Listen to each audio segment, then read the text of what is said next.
Hallo und willkommen zu diesem neuen Video. Schön, dass ihr dabei seid. Wir schauen uns heute das Victorinox Outrider an, eins meiner Lieblingstaschenmesser von Victorinox. Es gehört zu den etwas größeren Modellen und ich habe dieses jetzt auch schon seit etwas über einem Jahr, habe es auch schon ein paar Mal benutzt. Und ja, wir schauen uns das jetzt mal im Detail ein bisschen an und danach folgt noch ein kleines Fazit.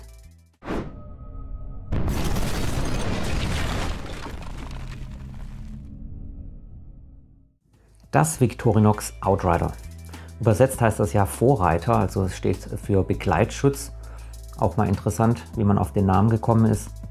Wir haben hier eine Länge von 11,1 cm und das Messer ist etwa 2,2 cm dick und wiegt auf meiner kalibrierbaren Feinwaage 156 Gramm. Die Griffschale ist aus Kunststoff, aus Polyamid und hat hier auch so eine, ja, es ist nicht angeraut, aber es hat so eine Textur. Eigentlich ganz interessant. Ich finde das mal einfach schöner als so diese aalglatten Griffschalen, die man sonst kennt von den Victorinox Messern.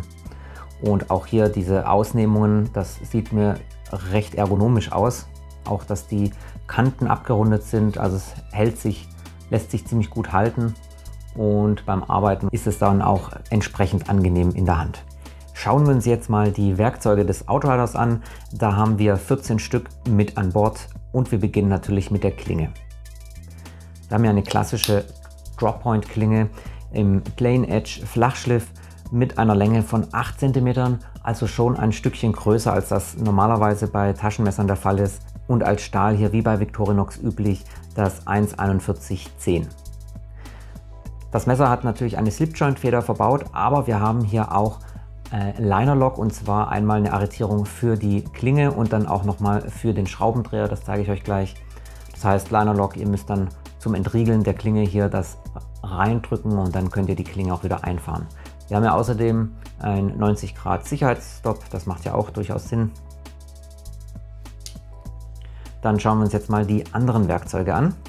Und zwar haben wir einmal den Kapselheber und hier haben wir auch den großen Schraubendreher mit 7 mm und auch der arretiert per Liner Lock. Dann haben wir hier noch den kleinen Drahtabilisolierer.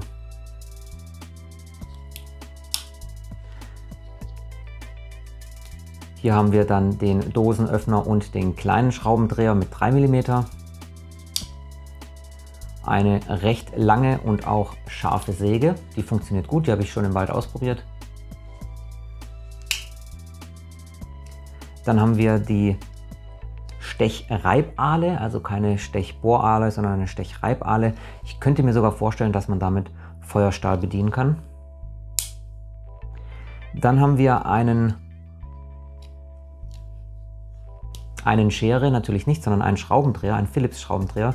Ihr müsst aber die Schere erst rausfahren, damit ihr den Philips Schraubendreher öffnen könnt. Das ist ein bisschen schade, aber nun, so ist es halt. Ja, da habt ihr einen ziemlich schlanken, langen Philips Schraubendreher. Und die Schere, die ist nämlich ziemlich groß. Die ist so groß wie eine typische Maniküre-Schere, würde ich mal sagen. Damit kann man auch ordentlich was schnipseln. Dann haben wir noch eins der unnötigsten Werkzeuge überhaupt, meiner Meinung nach, ist der Korkenzieher. Ja, wer kennt es nicht? Bei einem Waldspaziergang möchte man mal eben eine Flasche Wein leeren. Ist immer ganz gut, wenn man einen Korkenzieher dabei hat. Und natürlich darf nicht fehlen der Zahnstocher und die Pinzette. Ja, und jetzt fehlt noch das 14. Werkzeug und da hat man tatsächlich, ich kann es einfach nicht verstehen, aber dieser Ring, der wird als Werkzeug deklariert. Bitte schreibt mir mal in die Kommentare, weil ich kann mir einfach nicht vorstellen, warum das Ding als Werkzeug geführt wird. Wollte man hier einfach vermeiden, dass es nur 13 Werkzeuge hat und eine 13 Unglückszahl oder irgendwie sowas. Weil, ja gut, ich will jetzt auch nicht fronten, denn ansonsten finde ich das Messer einfach hervorragend. Also die Verarbeitung ist einfach top, wenn man sich das anschaut. Da steht nichts über, da ist alles plan verarbeitet. Das ist schön, diese abgerundeten, weichen Kanten. Alles arretiert wunderbar, der Klingenstand ist super. Also ich finde es insgesamt wirklich ein super gelungenes, stabiles Messer und das ist dann auch seinen Preis von etwa 53 € durchaus wert, wie ich finde.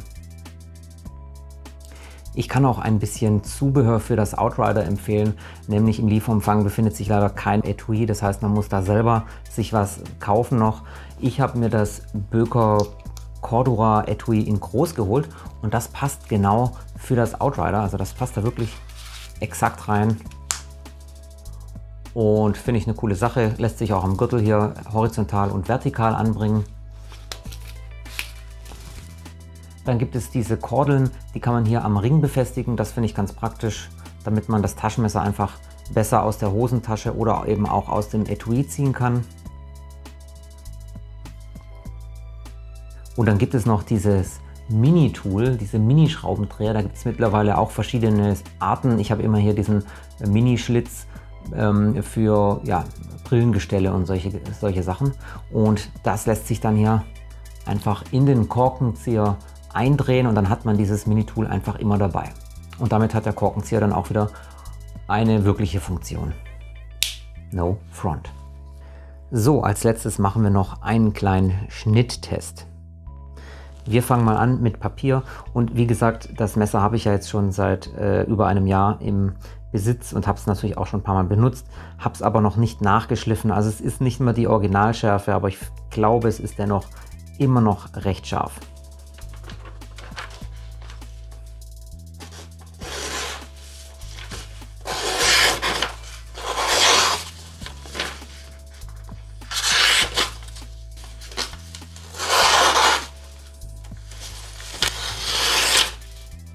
Okay, und natürlich auch ein bisschen Paracord und ein bisschen Seil.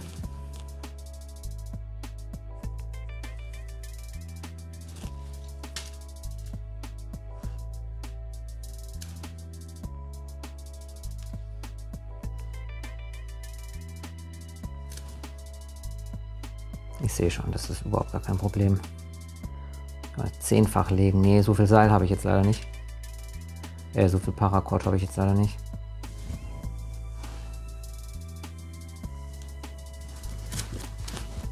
Ja.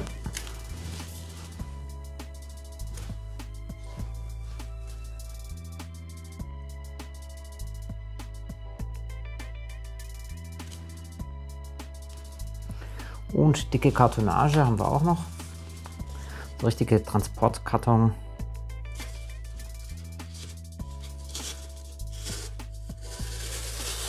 Wow, das geht durch wie Butter.